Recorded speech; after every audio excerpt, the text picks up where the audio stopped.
رمضان الذي أنزل فيه القرآن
فمن شهد منكم الشهر فليصم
وننزل من القرآن ما هو شفاء ورحمة للمؤمنين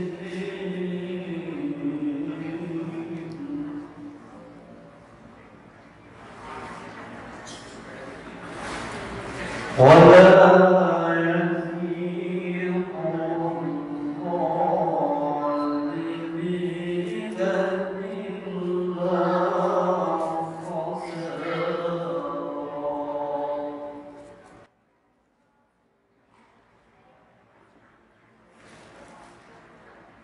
الله أكبر. بسم الله Bismillahirrahmanirrahim. Assalamualaikum warahmatullahi wabarakatuh.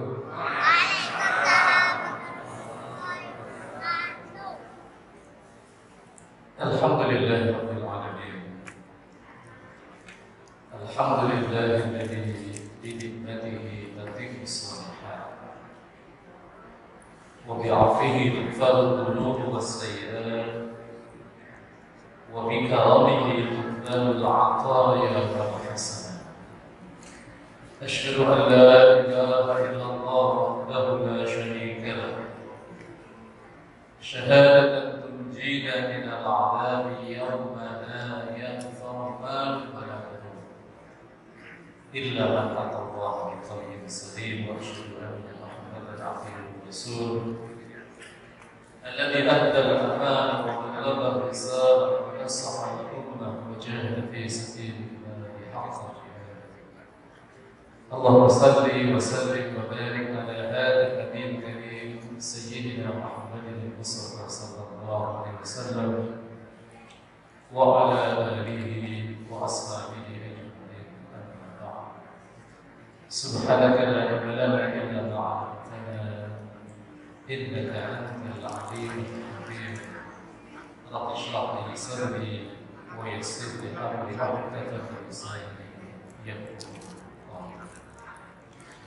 Al-Mukarramun wal-Mukhtarun, para ulama, para asatidz, para hujjaj, mobil khusus jajaran pembina, pengawas, pengurus masjid Al-Furqan yang saya hormati, hadirin hadirat sekalian, rahmatullah wa a'azzallah.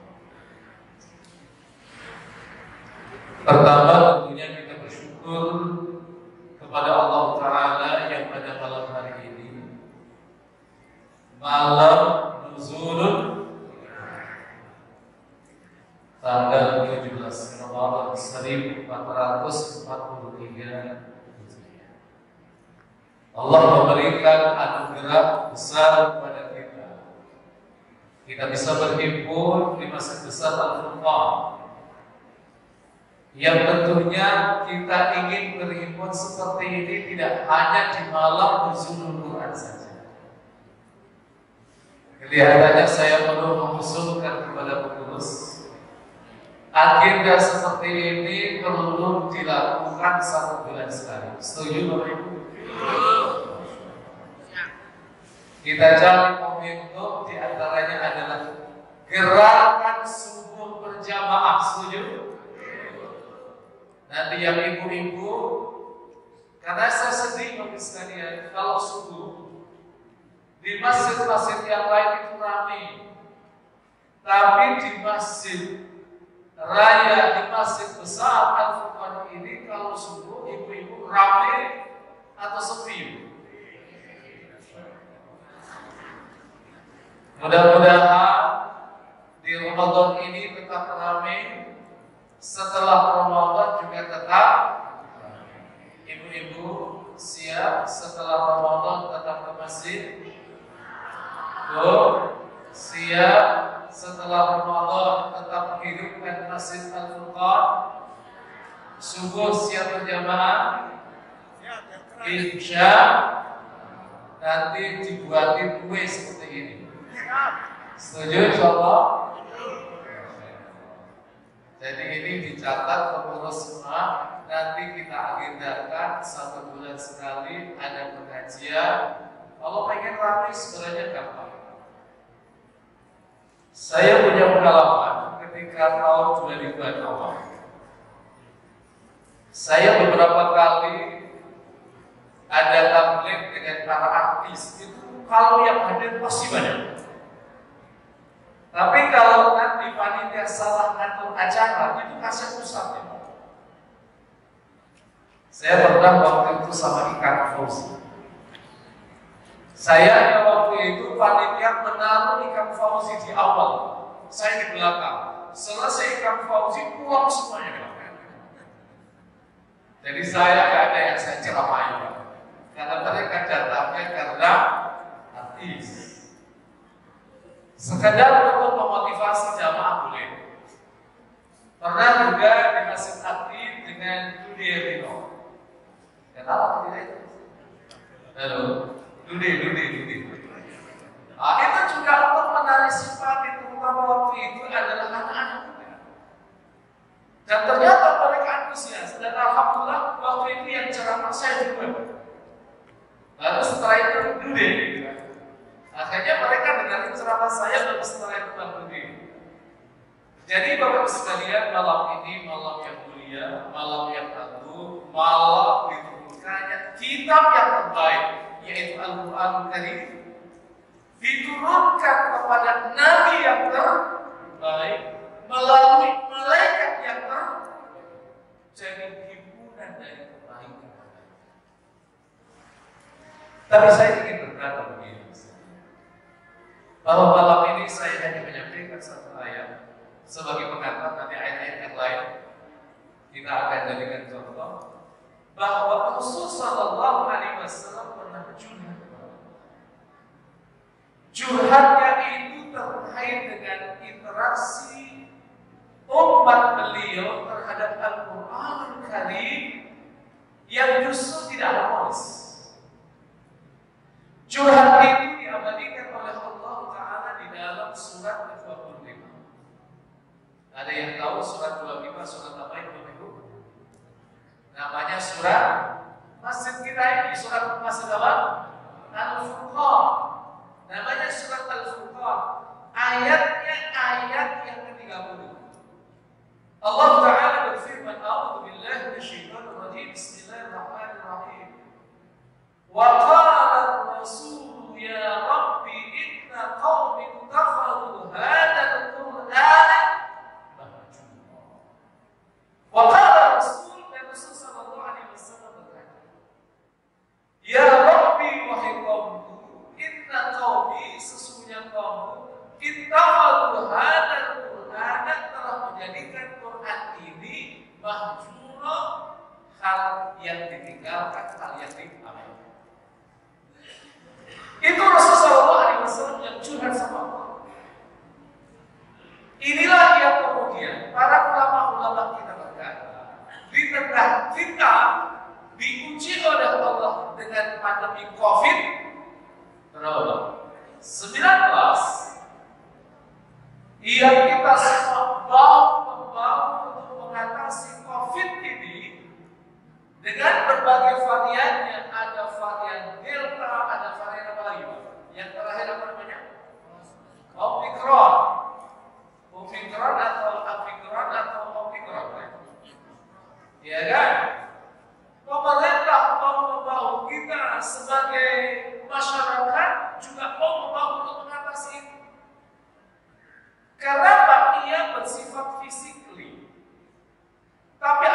virus yang tidak kalah jahatnya, yang tidak kalah dahsyatnya, yang berbahaya jikalau itu menimpa kita, kita akan jauh dari Allah Subhanahu wa taala.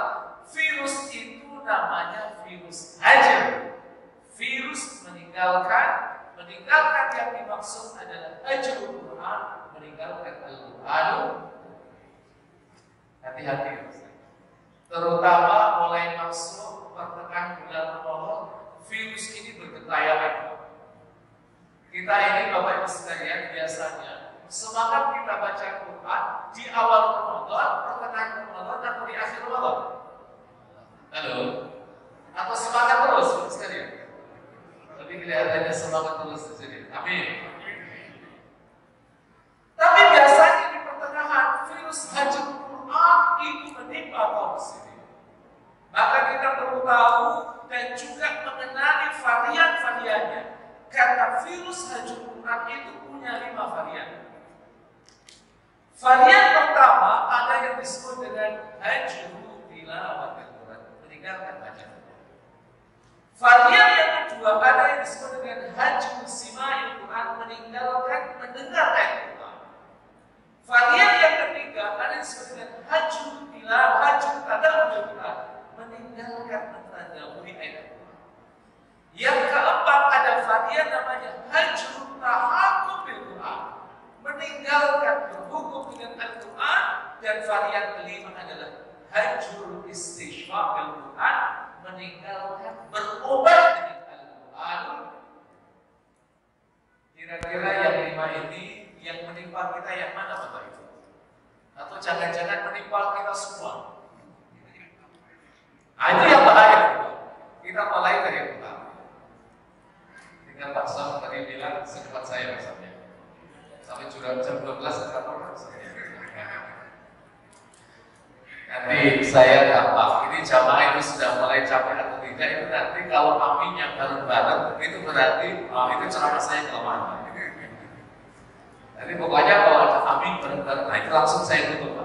Tapi kalau belum ada amin bareng-bareng, nah itu terus. Pertama, Bapak Ibu sekalian, hajru tilawatil Quran. Ini varian yang sangat berbahaya.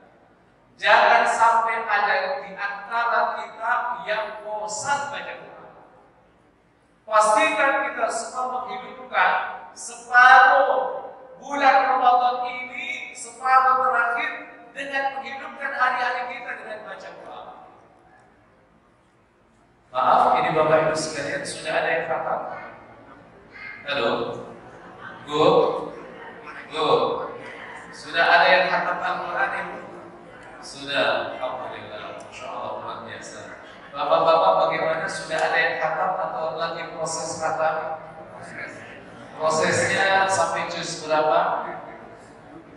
Masya Allah. Ini mau dijawab khawatir riak ya. Terus semangat. Saya ingin memberikan informasi kenabian. Ternyata orang-orang yang membaca Al-Quran itu mendapatkan reward yang sangat luar biasa dari Allah Ta'ala lewat lisan Rasul Sallallahu Alaihi Wasallam. Rasul Sallallahu Alaihi Wasallam bersabda, "Alladzi yaqra'ul Qur'ana wa huwa mahirun bi ma'as-safaratil kiramil bararah." Orang yang membaca Al-Quran dan ia terampil dalam membacanya, nanti mereka akan bersama dengan malaikat-malaikat Allah. Bapak Ibu ingin nanti di akhirat bersama dengan malaikat? Bu, ingin sama malaikat atau ingin sama artis? Yang benar. Kalau di dunia ingin sama malaikat atau sama artis? Masya Allah. Ini Bapak sekalian, pastikan kita punya obsesi di akhirat nanti bisa membersamai para malaikat-malaikat. Caranya apa? Baca Quran kita harus terampil. Maka Al-Furqan ini juga ada gerakan baca Al-Quran, dan pastikan baca Quran kita ini yang fasih. Yang sepuh-sepuh jangan pernah malu belajar. Yang masih muda harus semangat, apalagi anak-anak kita semangat Sekalipun memang kalau sudah masuk usia 50 tahun, 60 tahun, 70 tahun, biasanya kalau kita ingin fasih terkendala dengan latar belakang kita, dengan dialek. Betul Bapak Ibu? Yang orang Sunda, mana yang orang Sunda? Biasanya betapa belajar membaca huruf fa itu susahnya luar biasa. Betul? Fa yang keluar pa, ya kan? Masya Allah. Tapi nggak apa-apa, terus berikhtiar. Nanti yang orang Bali, Nusa Tenggara biasanya yang paling susah membaca huruf ta, ta yang keluar ta, jadi ta. Nanti yang orang Jawa biasanya yang susah membaca huruf ha. Alhamdu, ya kan, dibaca al-kamdu. Huruf ain, ya kan, huruf ha, baca ya hayyu ya qayyum, ya qayyum ya qayyum, ha. Tapi tidak apa-apa, karena apa? Dalam proses belajar kita pun juga diberi reward oleh Allah Ta'ala. Lanjutan hadis itu, walladzi yaqra'ul Qur'ana wa huwa yatadabba'u fi tilawatihi lahu ajran. Siapa orangnya yang membaca Al-Qur'an dan dia terbata-bata dalam membacanya, maka dia akan mendapatkan dua pahala. Satu, pahala membacanya, yang kedua adalah pahala ikhtiar. Bapak Ibu ingin mendapatkan dua pahala atau sama malaikat? Pilih yang mana Bapak Ibu? Sama malaikat atau dapat dua pahala? Sama malaikat. Jadi pastikan kita harus rajin belajar. Dan dari Al-Furqan kita ingin membangun harmoni masyarakat di halaman malam ini. Satu di antaranya, bagaimana agar semua jamaah di masjid Al-Furqan ini mereka punya kemampuan baca Quran yang standar. Setelah baca Qurannya yang standar, nanti kita naikkan jamaah di Al-Furqan ini punya hafalan di program. Karena di beberapa masjid itu ada yang sudah memprogram bagaimana agar jamaah paling tidak hafal juz 30. Jadi nanti kalau pas satu saat jadi imam, ini terutama bapak-bapak di rumah, imam jadi imam untuk keluarganya belum baca Quran, itu sudah ditebak oleh anak-anaknya. Ini ayat nanti paling rakaat pertama Al-Kafirun. Ini rakaat kedua belum baca paling Al-Fatihah, surat Masa belum baca sudah ditebak. Tapi kalau kita punya hafalan beda. Siap hafalin Al-Quran Bapak Ibu? Nanti saya ingin melihat bagaimana di sudut-sudut masjid ini ada kelompok-kelompok yang mereka saling menyimak baca Quran, saling membenarkan baca Quran, saling menghafalkan Al-Quran. Sekedar saya ingin memberikan motivasi. Hari pertama saya ceramah di salah satu masjid di Cakung. Itu sebelum pelaksanaan sholat tarawih pertama diinformasikan jumlah jamaah masjid itu yang hafal juz 30. Diinformasikan jamaah yang hafal juz 30. Juz 30. Diinformasikan juga yang hafal juz 30 dan 29. Diinformasikan juga yang hafal juz 30, 29 dan juga juz 28. Tapi yang banyak itu masalah ibu-ibu. Ibu-ibu. Makanya tolong ibu-ibu, Ramadan ini, setelah Ramadan ini, hidupkan Masjid Al-Furqan, ngaji Quran yang benar, dan sekaligus usahakan untuk hafal Al-Quran. Kalau tidak 30 juz, maka juz. Siap? Siap hafalin juz 30? Nanti yang lulusan 30 juz anak-anak kita lah, cucu-cucu kita. Jadi Bapak Ibu sekalian, kalau kita dianugerahkan oleh Allah, dianugerahkan oleh Allah cucu. Jangan sampai, jangan ada di antara anak kita yang tidak hafal Quran. Satu, itu wakafkan untuk Allah. Sudah pokoknya satu anak saya atau satu cucu saya itu harus ada yang hafal. Karena itulah yang nanti membedakan di surga satu dengan yang lainnya. Kalau kita punya anak atau punya cucu yang hafal, itu beda perlakuan Allah kepada kita.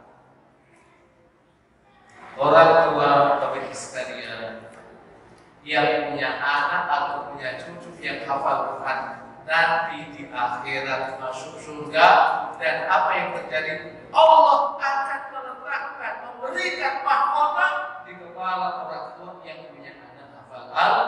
Saya doakan mudah-mudahan supaya hadir, punya anak dan punya cucu hafal Quran semuanya. Amin. Masya Allah, itu nikmat luar biasa.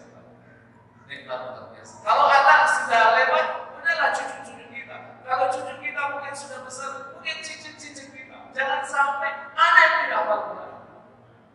Ini yang harus kita hidupkan di harapan baru. Bagaimana akan muncul generasi jirul Quran, generasi Al-Quran.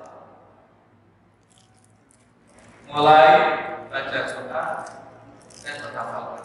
Apalagi kalau ini kita budayakan di harapan baru. Kenapa di Makkah, di Madinah itu anak-anak kecil sudah baca Quran? Karena mereka memudahkan. Bapak Ibu yang pernah ke sana, apa yang ditemukan fenomena setelah sholat asar? Tidak itu di Masjid Nabawi, tidak itu di Masjidil Haram. Apa yang kita dapatkan di sana? Anak-anak kecil yang banyak, mereka masuk masjid, mereka di masjid dari asar sampai isya. Apa yang mereka lakukan? Menghafal Al-Quran. Makanya ketika saya ketemu sama adiknya Syekh Ali Jabir, namanya Anas Jabir, saya tanya sama beliau, rumah Anda dengan Masjid Nabawi itu jaraknya jauh atau dekat? Beliau katakan, khalid jiddan, dekat sekali. Maka disitulah saya mengambil kesimpulan, wajar kalau kemudian keluarga Syekh Ali Jabir itu hafal Quran. Karena apa? Setiap anak yang dekat di Madinah, di Masjid Nabawi, itu ketika mereka usia mumayyiz sudah dikondisikan masuk ke Masjid Nabawi, dan mereka dari asar sampai bisa belajar Al-Quran. Di bawah ini mau dibuat. Tapi saya berharap tidak hanya nanti yang belajar anak-anak saja. Di beberapa masjid itu yang namanya lembaga Al-Quran, itu yang belajar tidak hanya anak-anak saja, remaja yang belajar, orang dewasa juga belajar, yang tua juga belajar. Nanti satu saat kita buat di Masjid Al-Quran ini ada wisuda tahfidz Quran, nanti kategori juz 30 atau kategori 2 juz, 3 juz, 5 juz. Nah, yang hadir semuanya, tidak hanya anak-anak, tapi yang tua-tua juga macam-macam. Setuju? Ini harus dikelola baik-baik. Al-Furqan harus masuk.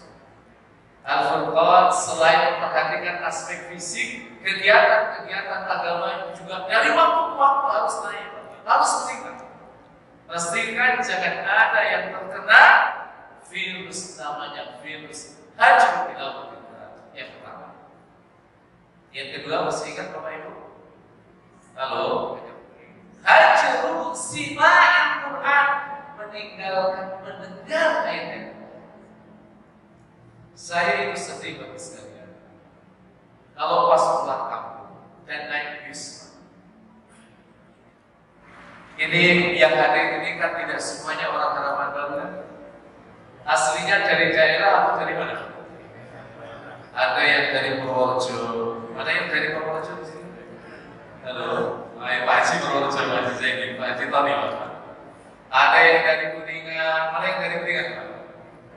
Kuningan ini banyak, Pak. Kuningan banyak. Pak Haji itu dari mana, Pak Haji?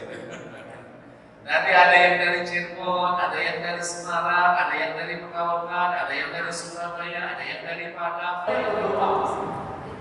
Bagaimana agar jamaah masjid kita ini termasuk harapan ada Ada yang seperti Abdurrahman bin Auf yang asetnya ketika meninggal sampai 6 triliun. Ada yang seperti sahabat Zubair bin Awwam yang ketika meninggal asetnya 5 triliun. Ada yang seperti Utsman bin Affan ketika meninggal asetnya 3 triliun. Jadi kalau buat TPK itu 1 orang saja. Dan itu ada di beberapa tempat, itu saya dapat.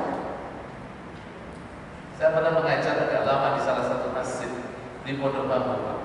Itu ada satu masjid, selesainya itu tuntas semuanya habis sekitar 5 miliar, yang 95% itu hanya 1 orang. Mudah-mudahan diharapkan kali ini ada orang seperti itu. Kalau ada yang seperti itu, pengurusnya Masya Allah, sudah pokoknya bahagia terus. Ada satu lagi di masjid di Alinda, Pak. Saya ikut ngajar juga, namanya Masjid Al-Wajidi. Itu bangun tingkat itu juga sekitar 80% dari beliau. Tapi yang hebat lagi, setelah selesai semua jamaah itu habis sholat subuh, ya kan? Mereka yang sholat subuh, yang bapak-bapak, ibu-ibu, selain hari Senin dan hari Kamis disiapkan sarapan pagi semua. Itu kira-kira kalau di Harapan Baru disiapkan sarapan semua paginya, insya Allah ramai atau insya Allah sepi, Pak, masih Masya Allah. Jadi hadirnya karena sholat subuh atau hadirnya karena makan? Masya Allah. Saya doakan. Jadi anak-anak kerja itu kan mereka pintar-pintar bisnis. Silahkan jadi orang kaya. Tidak ada larangan jadi orang kaya, tapi harus tahu tentang manajemen harta, dan harta itu baik ketika ia berada dalam genggaman orang-orang yang saleh. Rasul katakan nikmal malu indal rajuli saleh, sebaik-baik harta itu ketika berada dalam genggaman orang-orang yang saleh. Allah. Baik, yang ketiga. Yang ketiga ini yang sangat penting sekali untuk kita waspadai. Ada varian yang namanya hajru tadabbur. Jangan sampai kita sebagai seorang muslim, seorang muslimah malas kita mentadabburi Al-Quran. Baca surat Al-Fatihah ditadabburi itu. Kandungannya apa, isinya apa, pesannya apa. Nanti kalau ilmu kita nambah, bisa kita analisa dari multi aspek. Maka di situ kita akan mengenal kekuasaan Allah Subhanahu wa taala. Mukjizat Al-Qur'an yang melimpah dan semuanya mukjizat. Tapi memang kita dapatkan Al-Qur'an Karim itu berbeda dengan yang lain. Dari sisi bahasanya, Pak. Lihat bagaimana Al-Quran, karena ingin banyak ibu, saya ingin bicara tentang ibu, tentang istri. Bagaimana Al-Quran berbicara tentang istri, Pak. Itu ada satu ayat, ada di ayat yang ke-223 dari surah Al-Baqarah. Allah berfirman, A'udzu billahi minasyaitonir rajim. Bismillahirrahmanirrahim. Nisa'ukum harthun lakum fa'tu harthakum anna syi'tum. Perhatikan ya. Bagaimana ayat Al-Quran itu berbicara tentang istri. Nisa'ukum, istri-istri kalian. Karena nisa itu tidak selalu memiliki arti wanita. Harus dilihat konteks kalimatnya. Siap al-kalam. Istri-istri kalian itu harthun, ladang bagi kalian. Jadi Al-Quran Karim ketika mengungkapkan tentang istri dan itu diungkapkan dengan ladang, itu Allah memilih kata yang sangat tepat dan sesuai dengan karakteristik perempuan. Dalam bahasa Arab, kata ladang itu banyak. Ada kata abdur, ada kata buk'atur, ada kata mazra'atu, ada kata haqlu. Tapi kenapa Allah tidak mengatakan nisa'ukum haqlullah? Tapi kenapa Allah tidak mengatakan nisa'ukum abdullah? Allah tidak mengatakan nisa'ukum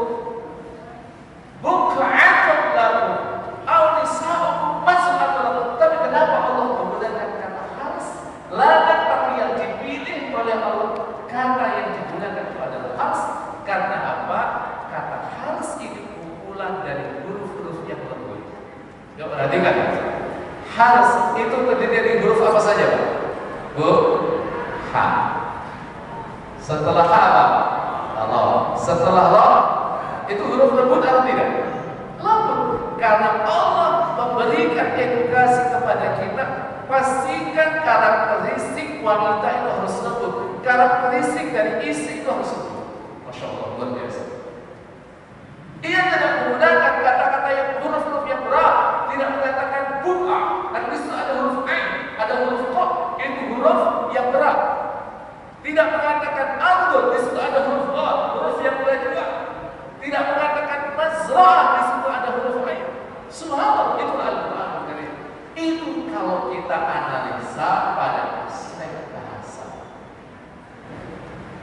Belum lagi kalau kita berbicara tentang aspek yang lain, peristiwa-peristiwa masa lalu yang direkam oleh Al-Quran. Dan ternyata peristiwa yang direkam oleh Al-Quran Karim itu benar adanya. Kisah tentang Fir'aun. Kenal Fir'aun Bapak Ibu? Halo? Kenalnya di mana ya? Iya kan? Fir'aun itu sebenarnya namanya yang diabadikan dalam Al-Quran itu adalah Ramses II. Jadi Fir'aun itu adalah simbol apa? Sultan Jair, pemimpin yang zalim, itu namanya Fir'aun. Dan setiap negara itu ada Fir'aun. Setiap negara ada Fir'aun. Di Italia ada Fir'aun namanya Mussolini.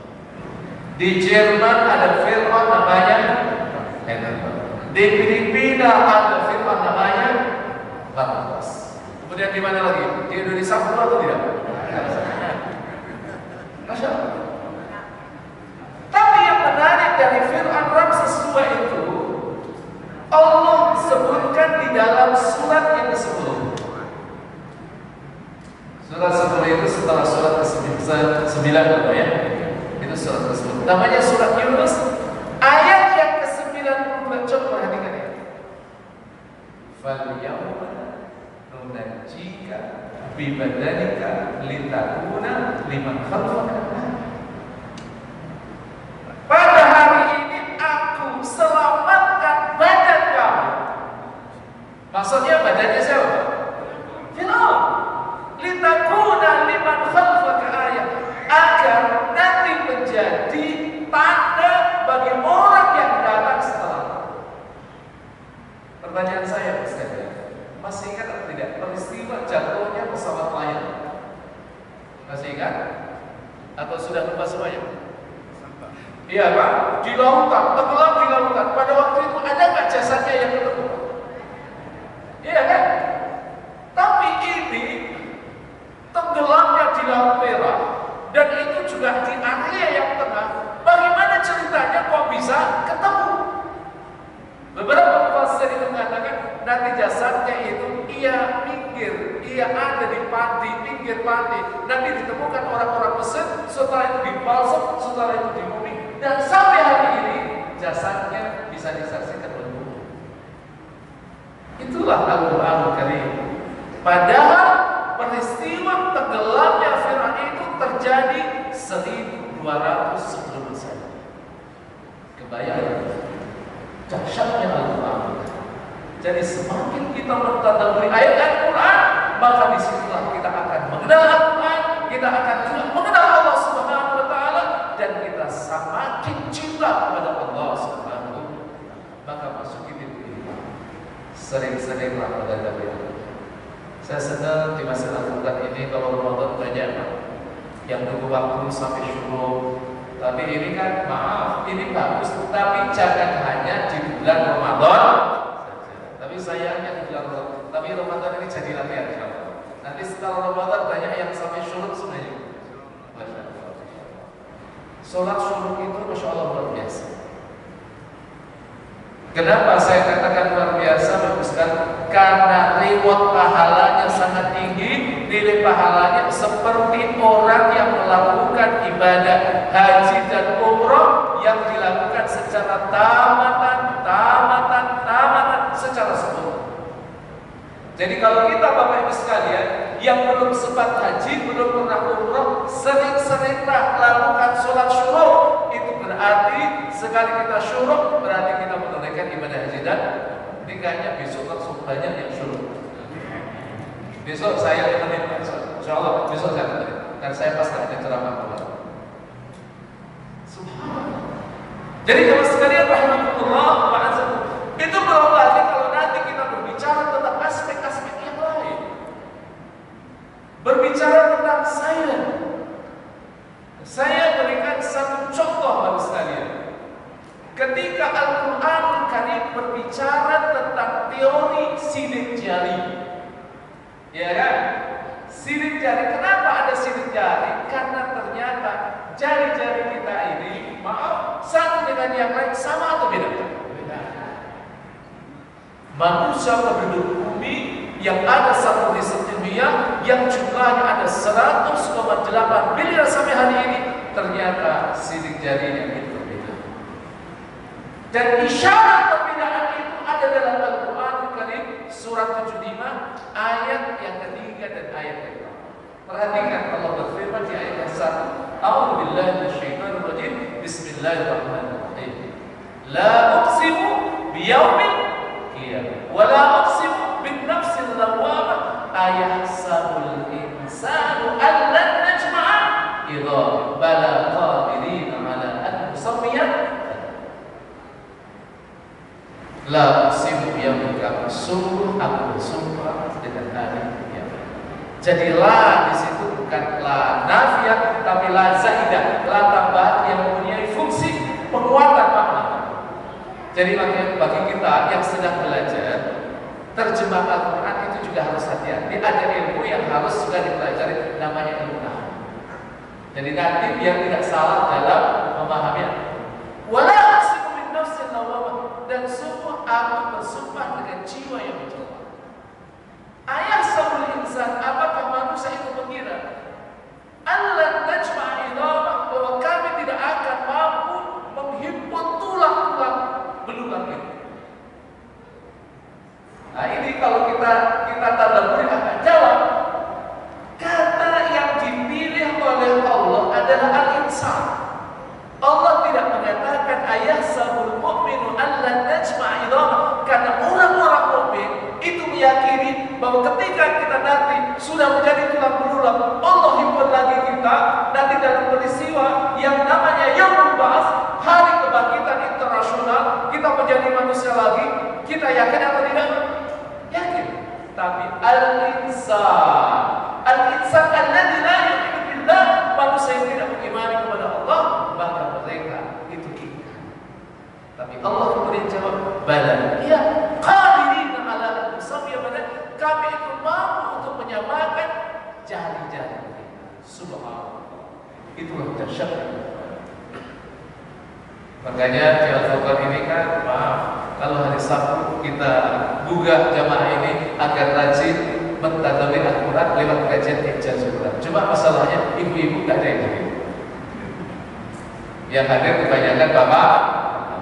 Insya Allah setelah ini nanti yang hadir ya bapak-bapak, ya ibu-ibu. Baik, yang keempat. Ini sudah kayaknya sudah mulai lemes ya. Kita percepat. Kalau sudah lemes harus percepat. Yang keempat, hajru at-tahakum bil Quran. Sebagai seorang mukmin, kita harus meyakini bahwa hukum Allah adalah yang terbaik. Sayangnya kadang-kadang manusia itu merasa dirinya lebih hebat. Solusi untuk mengatasi kejahatan, kriminal. Ketika Al-Quran mengatakan as-sariqu was-sariqatu faqta'u aydiyahuma, pencuri laki-laki dan pencuri perempuan itu diapain? Aduh, kata Al-Quran diapain? Dipotong. Tapi manusia merasa dirinya lebih hebat, akhirnya dimasukin penjara. Pencuri itu kan sebenarnya namanya banyak di kita. Kalau dilakukan malam hari, umpet-umpet namanya maling. Dilakukan siang hari, rame-rame namanya rampok. Dilakukan di tempat sepi, apalagi di BKT, wah itu yang menjadi objek yang adalah motor, itu namanya beda. Kalau dilakukan, maaf, di mall-mall, umpet-umpet itu namanya mutil. kalau dilakukan di pus-pus kota itu namanya nyopet.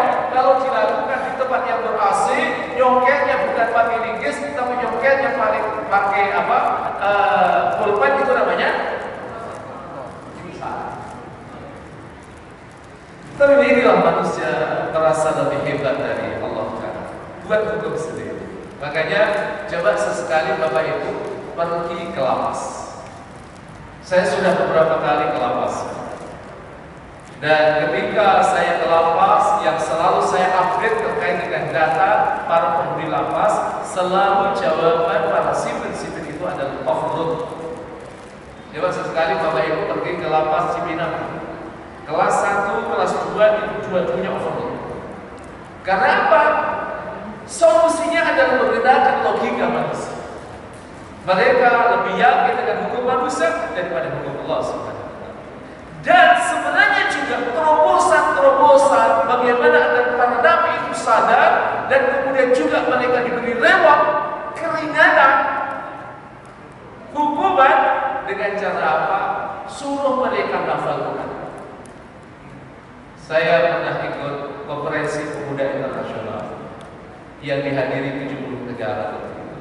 Ada satu negara yang berkata begini, kami di negara kami, bagaimana agar mereka para nabi itu cepat keluar dari tahanan, keluar dari lapas. Satu di antara cara yang kami lakukan memberikan reward dengan masa tahanan separuh.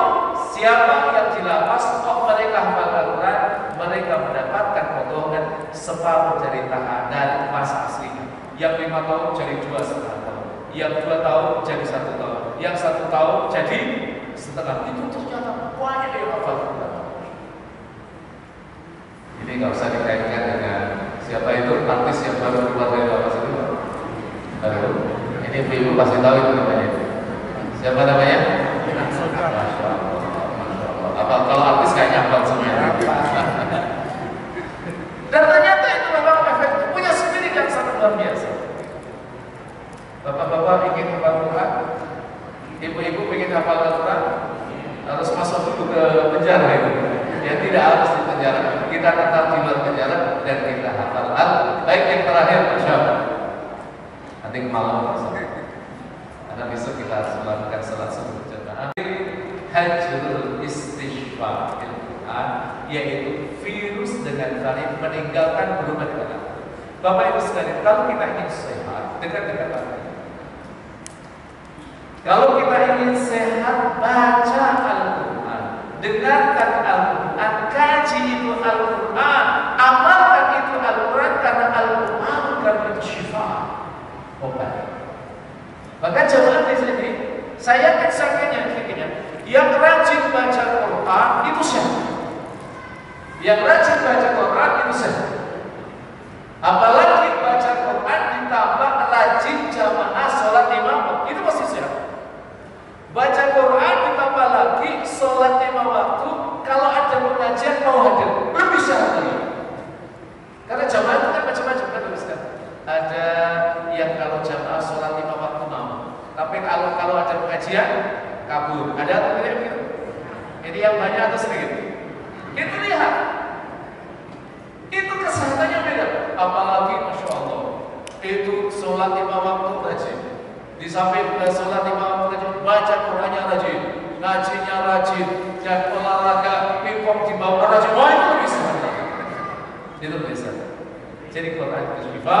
Mudah-mudahan kita selalu sehat dengan Al-Quran dan kita mohon kepada Allah, mudah-mudahan kita semuanya hadir menjadi pecinta Al-Quran sehingga kita nanti dianggap oleh Allah sebagai ahlullah wa khasatuh, kita menjadi keluarga Allah dan nanti kita mendapatkan syafaat dari Al-Quran.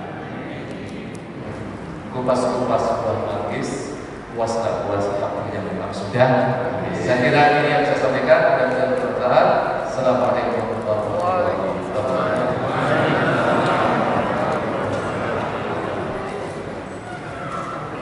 Terima kasih kepada Bapak Ustaz dan momen pada malam liburan ini yang pertama bagi yang sudah cakap selamat, bagi yang belum lanjutkan terus, dan yang ketiga adalah kita menanamkan adanya kita mulai banyak belajar membaca Al-Quran khatam Al-Quran. Kalau tidak bisa 30 juz, ya juz 30 sudah lumayan.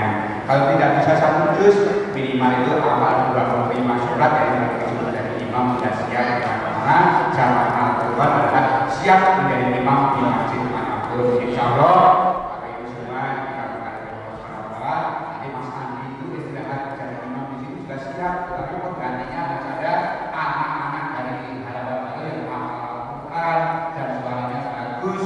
Kalau belum ada yang suaranya bagus hafal Al-Quran, Mas Andi masih terus diberi di Masjid Al-Quran. Karena Bapak-Ibu sekalian, mudah-mudahan apa yang kita lakukan bersama dilakukan oleh Allah SWT sudah mundur. Dan bagi bapak-bapak ibu, kelihatannya tadi panitia menyiapkan kue bagi yang tidak kebagian, atas nama panitia mohon maaf, mudah-mudahan tidak mengurangi makna bersama kita pada malam hari. Kita tutup dengan hamdalah bersama-sama. Alhamdulillahirabbil alamin. Mudah-mudahan kita senantiasa diberikan kekuatan untuk mengisi bulan Ramadan. Terima kasih. Wabillahi taufiq wal hidayah. Akhirul kalam. Wassalamualaikum warahmatullahi wabarakatuh.